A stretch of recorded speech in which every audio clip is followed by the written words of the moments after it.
Humankind discovered several renewable energy sources that have vast applications. We use solar panels to harness the power of the sun, wind turbines to capture wind, and tidal lagoons to leverage the force of waves, but we have yet to fully utilize the heat of the earth. Geothermal energy, which is thermal energy generated and stored in rocks and fluids beneath the Earth's crust, has been used for thousands of years by humanity for heating, cooling, bathing, and cooking, but since the 20th century, it's been harnessed to generate electricity. In this report, we will explore the socio-economic impact of the utilization of geothermal energy as a source of power, along with its economic costs, benefits, challenges, and highlight trends, developments, policies, and key players of geothermal energy in the context of the Philippines.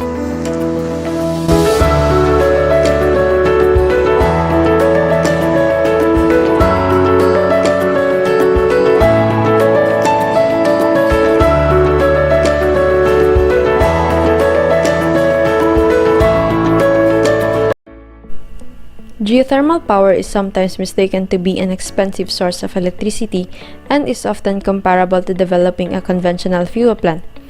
Geothermal power plant requires a significant amount of startup capital and some government assistance in the earliest phases of exploration. On the other hand, it only requires little maintenance to produce electricity.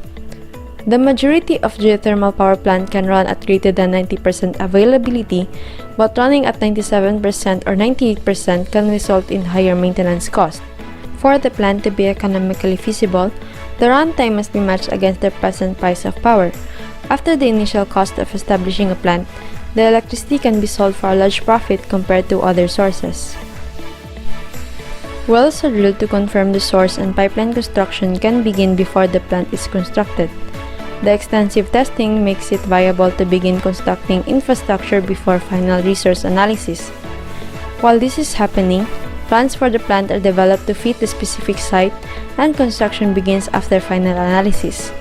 An example of an analysis of plant cost is shown in the screen. The initial cost of the field and power plant is around $2,500 per kilowatt, while maintenance and operation costs vary between $0.01 and $0.03 per kilowatt-hour.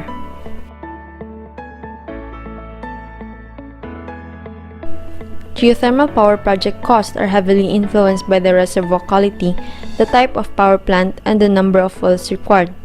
The nature and extent of the reservoir, the thermal properties of the reservoir and its fluids, and what depths it lies will all have an impact on project cost. The quality of the geothermal resource and its geographical distribution will determine the power plant type. These can range from flash, direct steam, binary, enhanced, or a hybrid approach to provide the steam that will drive a turbine and create electricity. The total installed cost of geothermal power plants consists not only of the usual project development cost and the cost of the power plant and grid connection. They also include the cost of exploration and resource assessment, as well as drilling costs for the production and injection wells. Total installed costs also include field infrastructure, geothermal fluid collection and disposal systems, and other surface installations. Based on the data available in the IRENA Renewable Cost Database, installed costs from 2010 onwards have generally fallen within the range of $2,000 per kilowatt to $7,000 per kilowatt. Since 2015, installation costs have shown an increasing trend, interrupted in 2019 when installed costs slightly decreased. In 2020, the global weighted average total installed cost was $4,468 per kilowatt, up from the $3,968 per kilowatt recorded in 2019 and from the $2,620 per kilowatt reported in 2010.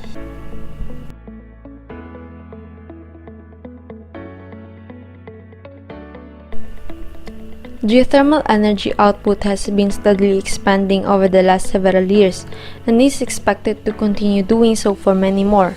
One reason for its delayed development is price competition from solar, wind, and natural gas, as well as many national governments' unwillingness to finance new geothermal projects and other barriers.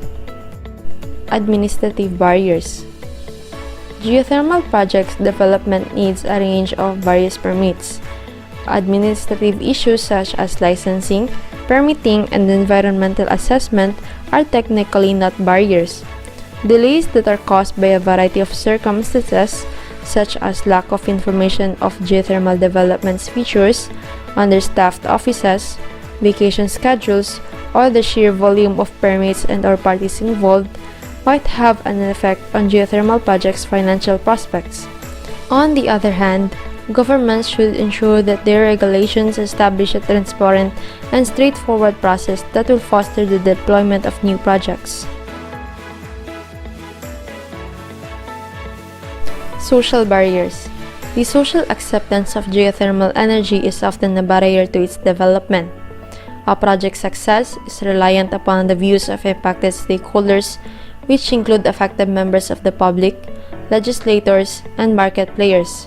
While these concerns may cause a delay or even determination of the geothermal energy project, they pose no impediment if addressed promptly and appropriately.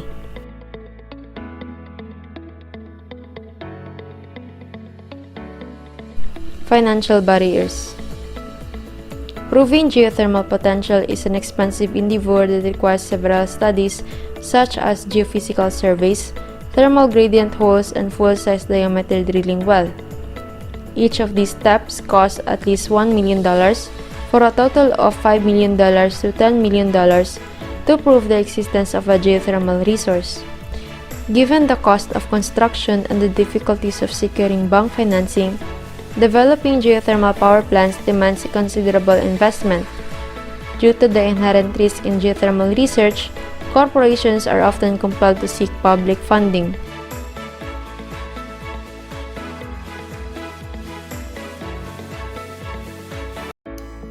For the power plant cost, a study is conducted in 2017 to compare the different types of geothermal power plant.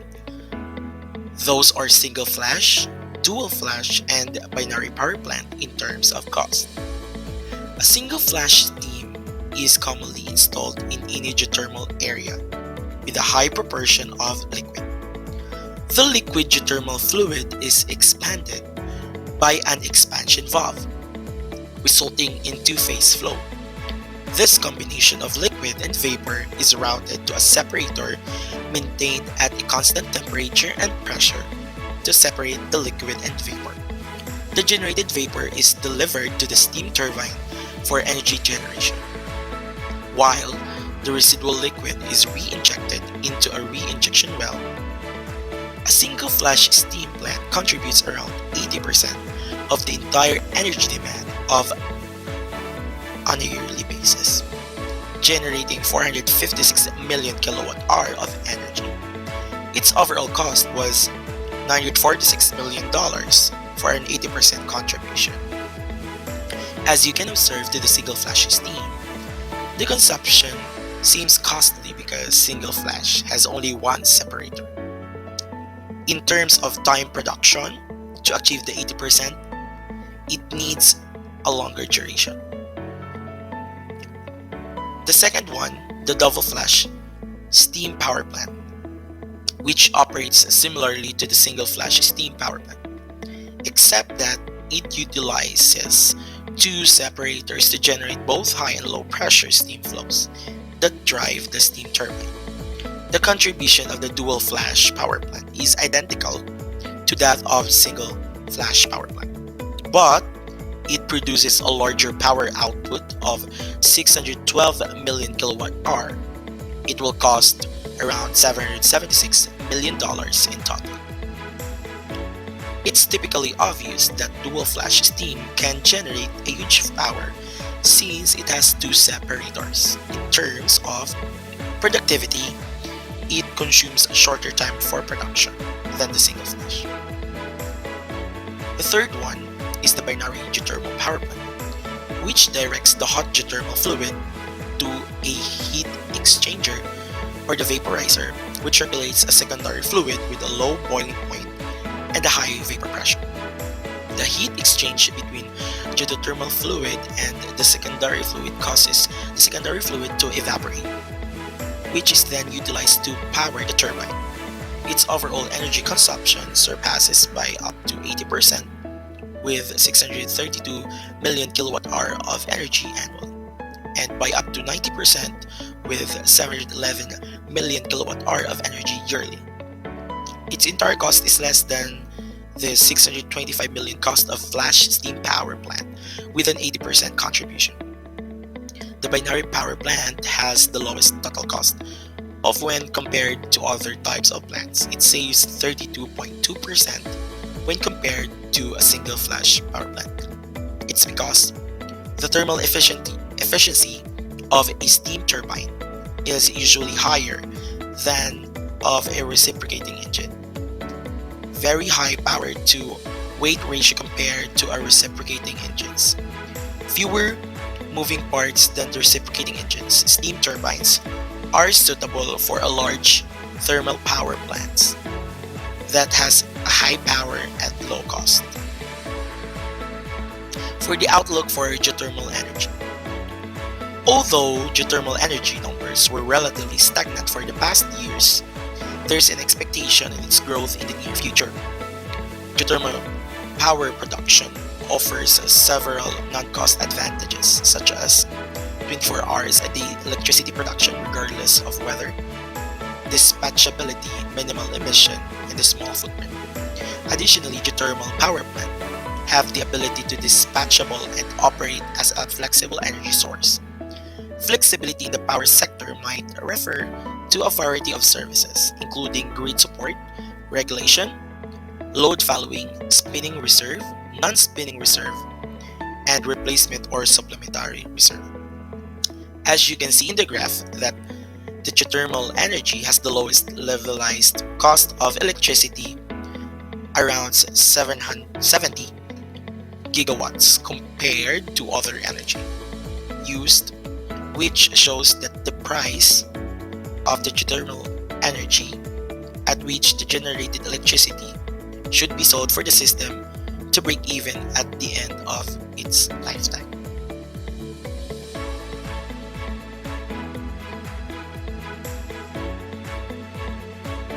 Geothermal energy cost depending on the type of loop. Indoor portion cost. Heat pump cost factors.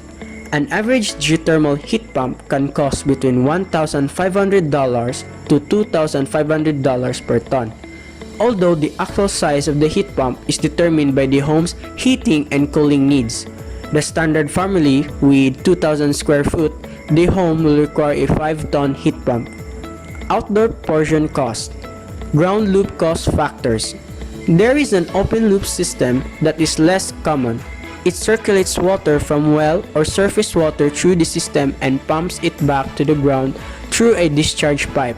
Aside from that, the three most common closed loop system and the costs associated with each one of them are listed below. This can help you decide which system is best suitable for you.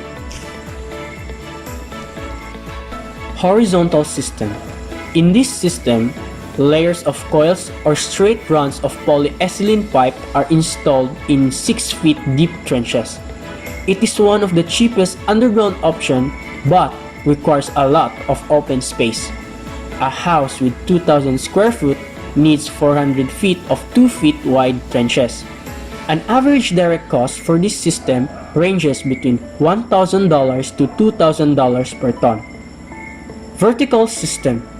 This system is used when you have a limited space. Holes with 4 inches diameter are drilled 15 feet apart and 100 feet to 400 feet deep. 2 pipes are inserted and connected from the bottom. An average direct cost for this system ranges between $1,600 to $4,250 per ton. Pond or lake system. This system draws heat from the water instead of the soil. It is the lowest cost option but is applicable only if you have a body of water nearby. A blanket of water covered coils is anchored on rocks about 10 feet deep. Geothermal energy, cost of drilling factors. Drilling is more expensive than trenching, while trenching typically costs between $2.50 to $5 per foot. Drilling a vertical loop can cost $5 to $15.50 per foot. In some cases, the vertical loop cost even extends to about $30 per foot. Some factors that impact the cost of drilling. Equipment. A drill rig is a scarce resource and is suitable to be used in one place at a time. It requires major upkeep, labor, and fuel to operate safely. A 20-year-old mud rotary drill rig will cost around $200,000, while a new rotary drill will cost up to $500,000. Mobilization fee. The most expensive and labor-intensive section of drilling is moving the equipment. It takes almost 1.5 days to fully transport, store, set up, and fuel the drill suit. Each piece of this machinery must be well maintained after use to keep it in good condition. Geology. In case of exceptionally rock property or a relatively high bedrock, you may need to drill through or around it. Some rocks need to be removed entirely, but if the rock is impossible to drill through or remove, you need to drill more than one borehole. Pipe depth. The cost of drilling increases with each foot drilled. The depth required for the ground loop depends on the amount of rock, climate, heating, and cooling needs. If the loop are not properly sized, the system cannot absorb or reject heat adequately. Labor. Usually a drilling crew includes a master driller and 1 to 2 helpers. Materials. Vertical ground loop installment requires various materials such as grout, heat transfer fluid, piping, bore headers, drill bits, bentonite clay, and many more. The geothermal cost varies according to your needs, system, and home design. Factors such as soil condition, climate, available land, and local installation costs at the site also play a role in the total cost of geothermal energy.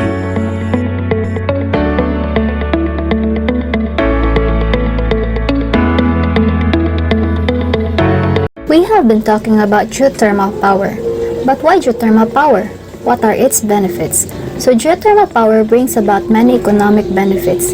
There are direct effects, indirect effects, and induced effects.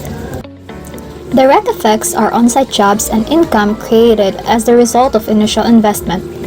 The people who perform site drilling or assemble generators and turbines at a manufacturing plant are examples. Indirect effects are additional jobs and economic activity involved in supplying goods and services related to the primary activity. For example, workers who manufacture drilling bits and related supplies.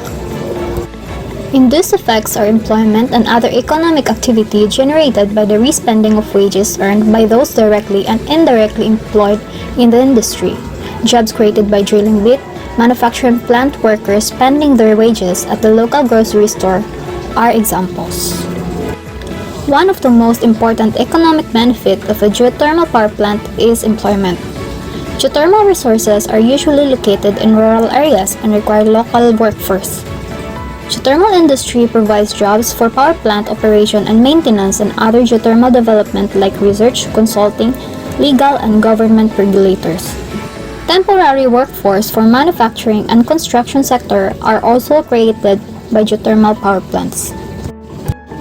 Geothermal power plants require a variety of job skills, training, and education. Economic activity and job creation within the geothermal industry impact the following areas: mechanical equipment and primary metal suppliers, general consultants and contractors, drilling and well services firms, environmental services firms, geothermal developers, power plant ownership and operations firms.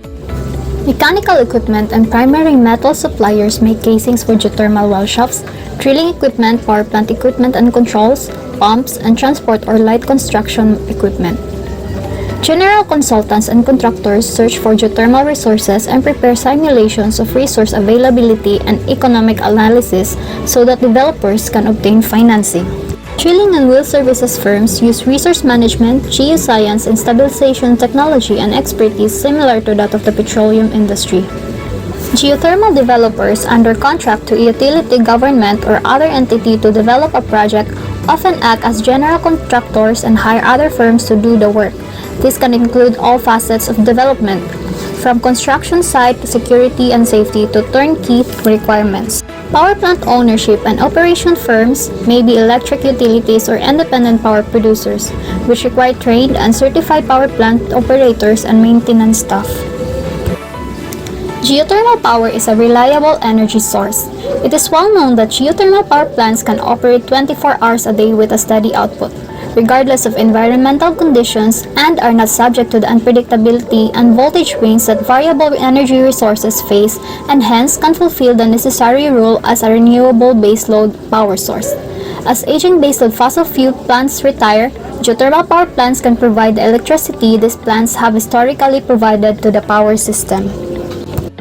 Baseload technologies provide important attributes for grid stability, including inertia, voltage control, capacity, and in geothermal power's flexibility. In addition to considerable environmental advantages over fossil fuels, geothermal plants generally lack the fuel costs of other baseload sources, or the ancillary and transmission costs associated with variable energy resources that often equate to the long-term stability in energy costs. All energy development and production impact the environment to some degree, but the use of geothermal energy can greatly minimize these impacts, resulting in environmental benefits for some states and local communities with growing energy needs. Geothermal energy is clean, suitable energy. Also, most geothermal energy development postdates the passage of National Environment Policy Act in 1970. Geothermal energy is both stable and reliable, with the potential to last hundreds of thousands of years. As it needs no fuel, it is immune to cost fluctuations, which is a huge bonus compared to other energy sources. It is also not affected by changes in weather conditions, unlike wind, solar, and tidal energies, which rely on good weather.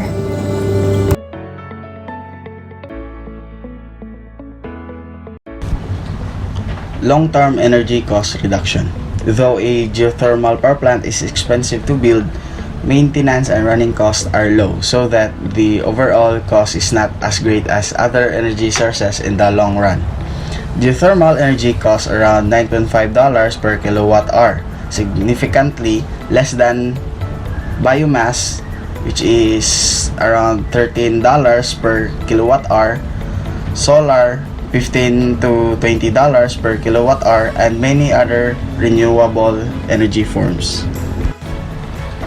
Reduction on foreign oil imports. Countries with only minor oil reserves can often become dependent on other countries for the majority of their energy. This makes such countries extremely vulnerable to price fluctuations. Using geothermal energy generally reduces foreign oil imports, because more and more people turn to geothermal energy and other renewable sources instead of unclean, non-renewable sources. Promotion of new tourism hubs. Geothermal power plants often draw in tourists, benefiting local economies. Students, scientists, and other interested individuals are among the visitors to such sites, which only be a good thing for the local community. Meeting clean air standards. Geothermal power plants can meet the most stringent clean air standards. They emit little carbon dioxide, very low amounts of sulfur dioxide, and no nitrogen oxides.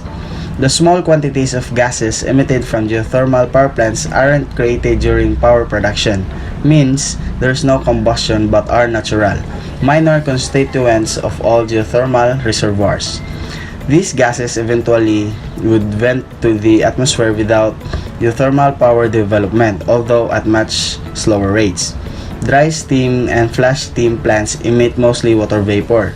Binary cycle power plants emit virtually no gases because they operate using a closed-loop system. Minimizing solid waste and recovering or recycling minerals.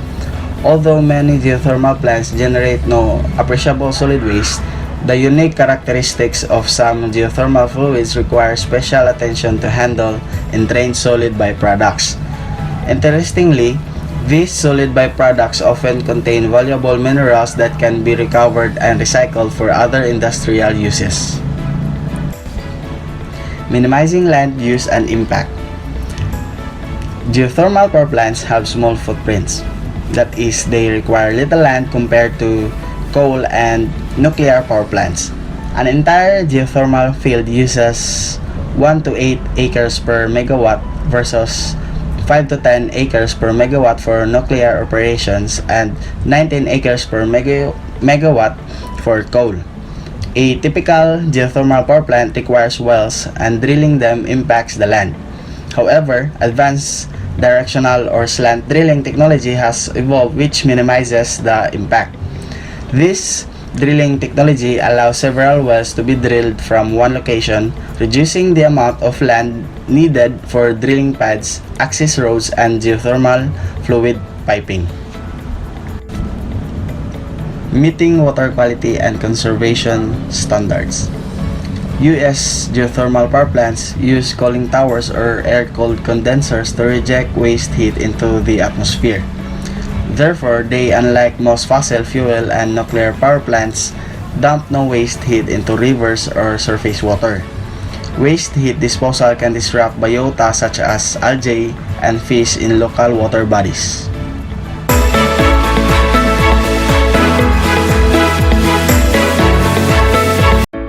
Geothermal energy in the Philippines. The Philippines' geothermal energy market is expected to grow at a compound annual growth rate of more than 1.5% during the forecast period of 2020 to 2025. Factors such as increasing energy demand and the need for cleaner energy are likely to drive the Philippines' geothermal energy market. However, low domestic demand due to high installation cost of geothermal plants is expected to restrain the Philippines' geothermal energy market in the same forecast period. Market highlights. Due to favorable geologic conditions, the deep geothermal system segment expected to see significant growth in the Philippines' geothermal energy market. Philippine government has a target to phase out its coal usage by 2040 and focus more on energy production from natural gas and renewable energy. These can create several opportunities for the Philippines geothermal energy market in the future. Favorable government policies and incentives on renewable energy are likely to drive the Philippines geothermal energy market during the same forecast period. As the Philippines is geographically present on the tectonically active Pacific Ring of Fire site, it makes the country a suitable location for any activity related to geothermal energy. Moreover, the geothermal energy deep inside the Earth's surface does not get affected by any weather condition changes on the surface, which is likely going to be a plus point for deep and enhanced geothermal systems in the country. Country's geothermal capacity in 2015 was 1,916 megawatts and increased to 1,928 megawatts by the year 2019. Moreover, the government has planned to generate more than 500 gigawatts per hour of electricity from the geothermal energy by the end of year 2030. In early 2019, Paragon Power and Energy Corporation started the drilling phase for Kalinga Geothermal Project.